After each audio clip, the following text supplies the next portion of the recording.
अस्सलाम वालेकुम। अच्छा, आज से हम स्टार्ट कर रहे हैं वेब डिज़ाइनिंग। तो वेब डिज़ाइनिंग जो है, अच्छा कंप्लीट अब हम क्या क्या कर चुके हैं। सबसे पहले हमने ऑफिस कंप्लीट किया है। ऑफिस करने के बाद हम आ गए ग्राफिक डिज़ाइनिंग में। ग्राफिक डिज़ाइनिंग में हमने फोटोशॉप और कोरल को स्टडी किया। अब देन उसके बाद हमारा स्टार्ट हो रहा है वेब डिज़ाइनिंग। अब वेब डिज़ाइनिंग के अंदर हम सबसे पहले ये देखते हैं कि वेब डिज़ाइनिंग किसे कहते हैं। वेब डिज़ाइनिंग का मतलब है वेबसाइट्स को बनाना। ठीक है, वेबसाइट बनाने के लिए हम वेब डिज़ाइनिंग सीखते हैं। देखा होगा आपने, इंटरनेट के ऊपर वेबसाइट होती हैं जैसे कि फेसबुक है, OLX है, दराज है। ये वेबसाइट्स हैं। ठीक है, ये इसलिए बनाई जाती हैं अलग अलग वर्किंग के लिए। कुछ वेबसाइट होती हैं जिनका काम होता है ऑनलाइन सेल करना, जैसे कि दराज है, चीज़ों को सेल परचेस करने के लिए हम यूज़ कर सकते हैं। ठीक है, फेसबुक है सोशल मीडिया कनेक्ट करने के लिए, यानी कि अपने फ्रेंड्स फैमिली को एक कम्युनिकेशन के लिए यूज़ कर सकते हैं, जो कि अलग अलग कंट्री में है अगर। तो इसलिए वेबसाइट बनाई जाती है। अगर आपकी कंपनी है तो आप अपनी कंपनी की वेबसाइट बनाना चाह रहे हो, ताकि लोगों को पता चले कि आप जो है वो क्या चीज़ प्रोड्यूस करते हो, क्या चीज़ बनाते हो। तो आप वेबसाइट बनाओगे, क्योंकि उसको नहीं पता कि आप क्या काम करते हो, तो आपकी कंपनी आगे थोड़ी चेक करेगा। मिसाल के तौर पे आप शूज़ बनाते हो। अब शूज़ आप बनाते हो, आपको पता होगा, आपके आसपास के लोगों को पता होगा, लेकिन दूसरे शहरों के लोगों को नहीं पता होगा कि आप शूज़ बनाते हो, किस क्वालिटी की शूज़ बनाते हो, कौन कौन से शूज़ बनाते हो। तो आप क्या करोगे, एक अपनी वेबसाइट बनाओगे जहाँ पे आप अपने तमाम प्रोडक्ट को प्लेस कर दोगे, ताकि कोई भी आपसे बोलता है कि आप क्या काम करते हो, आप उसको विजिटिंग कार्ड दोगे। विजिटिंग कार्ड के ऊपर आपका वेबसाइट का एड्रेस होगा। वो उस वेबसाइट पर जाके देख लेगा कि आप क्या क्या चीज़ बनाते हो, किस तरह की चीज़ें बनाते हो, क्या डिज़ाइनिंग होती है आपकी। तो इसलिए वेबसाइट का होना ज़रूरी है। ठीक है, तो इसलिए हम वेब डिज़ाइनिंग सीखना है। अब यहाँ पे बात करते हैं व्हाट इज़ वेबसाइट। वेबसाइट क्या है। तो जैसा भी मैंने बताया, वेबसाइट हम किस लिए बनाते हैं। अब वेबसाइट क्या है यहाँ पे, इसका मतलब ये है कि आप अगर किसी भी साइट को विज़िट करते हो तो उसके मल्टीपल पेजेस होते हैं। ठीक है, उसके जो मल्टीपल पेजेस होते हैं, जैसे मिसाल के तौर पर आप फेसबुक पे जाते हो, तो फेसबुक पे जा रहे हो तो फेसबुक का जो पहला पेज होता है वो होता है लॉगिन पेज। ठीक है, तो उसको हम कहते हैं वेब पेज। जो वेबसाइट का सिंपल एक पेज होता है उसको हम वेब पेज बोलते हैं। जब यही वेब पेजेस मल्टीपल होते हैं, यानी एक से ज़्यादा होते हैं। अब वो एक से ज़्यादा किस तरह होंगे, अब मैं आपको बताता हूँ। अब फेसबुक पे आप गए, लॉगिन पे जाया, सबसे पहले आपने लॉगिन डिटेल डाली, ईमेल पासवर्ड। फिर आप चले गए उसके डैशबोर्ड के ऊपर, जहाँ पे आपको पोस्टिंग शो हो रही होगी। आपके राइट साइड पे फ्रेंड्स शो हो रहे होंगे, आपके लेफ्ट साइड पे आपके पेजेस शो हो रहे होंगे।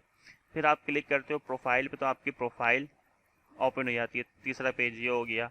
फिर अगर आप फ्रेंड रिक्वेस्ट पर जाते हो तो वहाँ पे क्लिक करते हो कौन कौन सी फ्रेंड रिक्वेस्ट आई हो, तो चौथा पेज ये हो गया। इसी तरह जहाँ जहाँ क्लिक करोगे उसके अलग अलग पेजेस आ जाएंगे। तो वो मल्टीपल वेब पेजेस आपस में कनेक्टेड है, एक पेज दूसरे पेज से कनेक्टेड है, तो उसको हम कहते हैं वेबसाइट। ठीक है, तो ये सिंपल सी डेफिनेशन है कि वेबसाइट उस चीज़ को कहा जाता है जिसमें मल्टीपल वेब पेजेस शामिल हों और वो आपस में कनेक्टेड हों। अब यहाँ पे बात करते हैं कि टाइप ऑफ वेबसाइट। वेबसाइट की कितनी टाइप्स होती हैं। वेबसाइट की दो टाइप्स होती हैं। ठीक है, two types of website. Two types of website. Number one हमारे पास है स्टैटिक वेबसाइट। स्टैटिक। दूसरी हमारे पास है डायनामिक वेबसाइट। अब दोनों में क्या डिफरेंट है, अगर आप यहाँ पे बात करते हैं स्टैटिक वेबसाइट की, तो स्टैटिक वेबसाइट आपकी वो वेबसाइट होती है जिसमें आपका जो कंटेंट है वो न्यू नहीं आ रहा होता।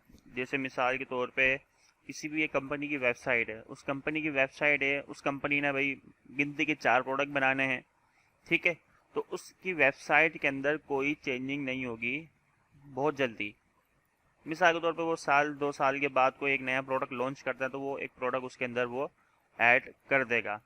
तो उस वो जो अपनी वेबसाइट बनवाएगा वो स्टैटिक वेबसाइट बनवाएगा। उसमें जो कंटेंट होता है वो फिक्स कंटेंट होता है, उसमें कोई नया कंटेंट नहीं आप डालते, उसमें फिक्स कंटेंट होता है। यानी आपने एक दफ़ा वेबसाइट बना दी, अब उसमें कोई कंटेंट चेंज नहीं होगा।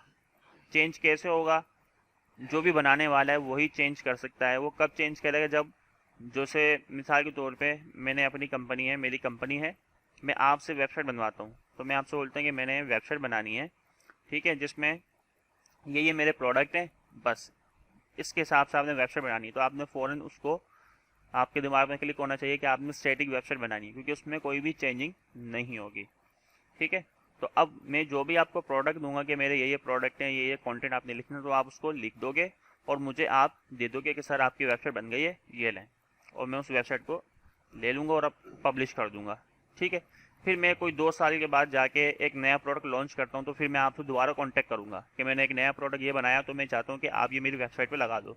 तो वो आप क्या करोगे, उस प्रोडक्ट को आप डिटेल को आप मेरी वेबसाइट पर लगा दोगे। तो आप चेंजिंग कर रहे हो, यानी डेवलपर जो है वो बनाने वाला वो चेंजिंग कर रहा है, लेकिन वो चेंजिंग जो वो काफ़ी टाइम के बाद होगी। तो इस तरह की वेबसाइट जो होती है जिसमें चेंजिंग काफ़ी टाइम के बाद हो, तो उन वेबसाइट को हम स्टैटिक वेबसाइट कहते हैं, जब स्टैटिक वेबसाइट आप बनाओगे उसके लिए। अच्छा, डायनेमिक वेबसाइट को हम कब बनाते हैं? डायनेमिक वेबसाइट ये बहुत ही लेंथी एक प्रोसेस होता है। ठीक है, जो हम वेब डिज़ाइनिंग कर रहे हैं, वेब डिज़ाइनिंग में सिर्फ हम स्टैटिक वेबसाइट बना सकते हैं, डायनेमिक नहीं बना सकते। अब डायनेमिक वेबसाइट के अंदर क्या होता है, जैसे मिसाल के तौर पे फेसबुक है। अब फेसबुक में क्या हो रहा है कि हर सेकंड के अंदर कोई ना कोई पोस्ट आ रही है। तो अब इस सूरत में अगर आप स्टैटिक वेबसाइट बनाते हो तो वो वेबसाइट फ्लॉप है। मिसाल के तौर पे मैंने आपको एक वेबसाइट बनाने के लिए कहा, मैंने कहा कि मेरी वेबसाइट के ऊपर मैंने चीज़ें सेल करनी है। ठीक है, तो अब चीज़ सेल करनी, इसका मतलब ये है कि मैं तरह तरह के प्रोडक्ट्स को मैं रोज़ाना लगाऊंगा।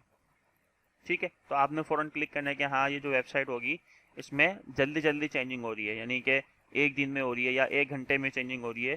तो उसके लिए मेरी ज़रूरत नहीं होगी उसको, डेवलपर की, बनाने वाले की। तो मैं ऐसी कोई वेबसाइट बनाऊंगा जिससे वो तमाम चीज़ें वो खुद ही परफॉर्म कर सके।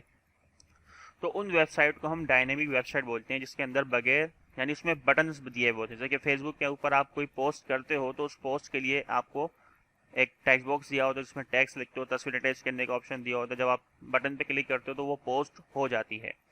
ठीक है, तो डायनेमिक वेबसाइट में काम किस पे और होता है? बटन्स के ऊपर। तो डायनेमिक वेबसाइट का ही काम ये है कि वेबसाइट में जो कंटेंट है वो डायनेमिकली आ रहा होगा, यानी कोई डेवलपर नहीं डाल रहा होगा, यूजर्स डाल रहे होंगे। इसी तरह OLX की वेबसाइट है, OLX की वेबसाइट में क्या होता है कि वहाँ पे भी लोग अपने प्रोडक्ट को प्लेस करते हैं ताकि कोई परचेस करना चाहता है तो वो मुझसे कांटेक्ट कर सके। तो इस सूरत में भी वहाँ पे भी सेम यही होता है कि पोस्ट वो करता है, अगर चैट करना है तो चैट बॉक्स दिया, वो बातचीत भी कर सकता है अपने क्लाइंट से।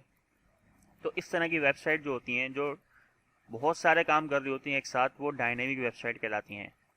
ठीक है, जैसे कि मिसाल मैंने दी, फेसबुक है, OLX है, दराज है, ये डायनेमिक वेबसाइट्स हैं, क्योंकि इसमें चेंजिंग जो है वो बहुत जल्दी हो रही है और चेंजिंग करने वाला एक यूज़र है। जबकि यहाँ पे स्टैटिक के अंदर हमारे पास क्या है कि चेंजिंग करने वाला डेवलपर होगा, और इस वेबसाइट में चेंजिंग जो है वो काफ़ी टाइम के बाद होगी। तो स्टैटिक वेबसाइट हम इसलिए बनाते हैं। तो मेन जो काम है हमारा यही, हम स्टैटिक वेबसाइट किस तरह से बना सकते हैं वो हम टाइम टू टाइम सीखेंगे। अब यहाँ पे बात करते हैं वेब लैंग्वेजेस की। अब वेब लैंग्वेजेस क्या होती है? वेब लैंग्वेजेस का मतलब ये है कि वेबसाइट को बनाने के लिए जिन लैंग्वेजेस को हम यूज़ करेंगे वो हमारी वेब लैंग्वेजेस होंगी। अब इसमें जो मोस्ट इम्पॉर्टेंट जो हमारी वेब लैंग्वेज है वो हमारी है HTML, यानी कि हाइपर टेक्स्ट मार्कअप लैंग्वेज। ठीक है, और दूसरी है हमारी CSS, यानी कैस्केडिंग स्टाइल शेट।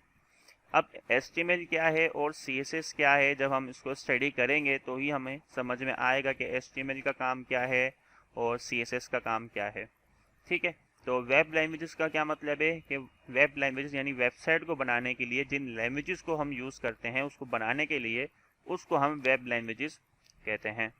ठीक है, अब इस वेब लैंग्वेजेस को हम कहीं ना कहीं लिखेंगे जहाँ पे ये सारा कोड होगा, तो उस सॉफ्टवेयर का नाम है, वैसे तो सॉफ्टवेयर बहुत सारे हैं, जैसे कि ड्रीम वीवर है, नोट पैड है, जिस पर मैं काम कर रहा हूँ ना, ये इस पर भी आप काम कर सकते हो वेबसाइट बनाने का।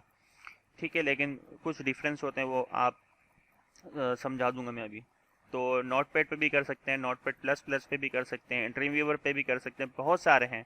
लेकिन सबसे अच्छा और सबसे लाइट वेट जो सॉफ्टवेयर है वो माइक्रोसॉफ्ट की तरफ से है, विजुअल स्टूडियो कोड।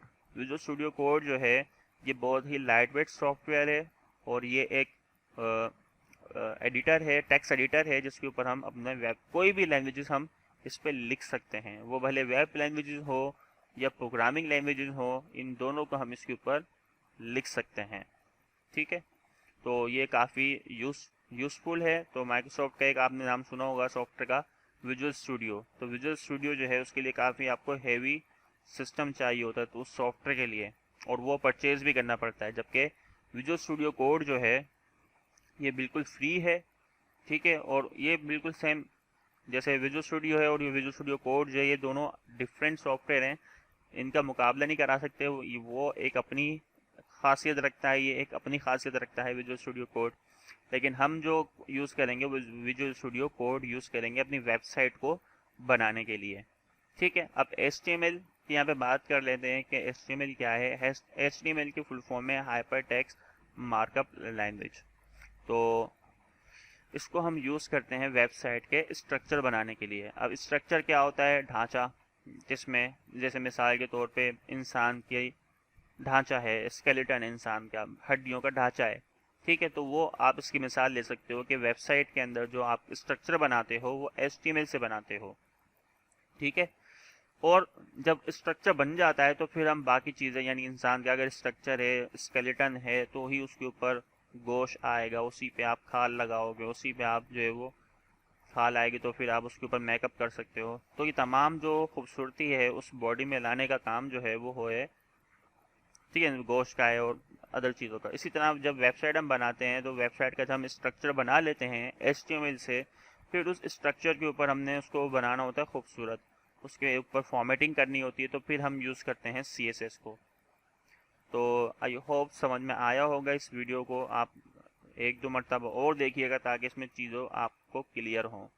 फिर जब हम नेक्स्ट वीडियो में आएंगे तो फिर नेक्स्ट वीडियो में हम समझेंगे कि HTML जो है उसकी डिटेल मज़ीद हम देखेंगे, HTML के अंदर और क्या चीज़ें होती हैं जिनको हमें समझना ज़रूरी है। तो मिलते हैं नेक्स्ट वीडियो में, अपना ख्याल रखिएगा। अल्लाह हाफिज़।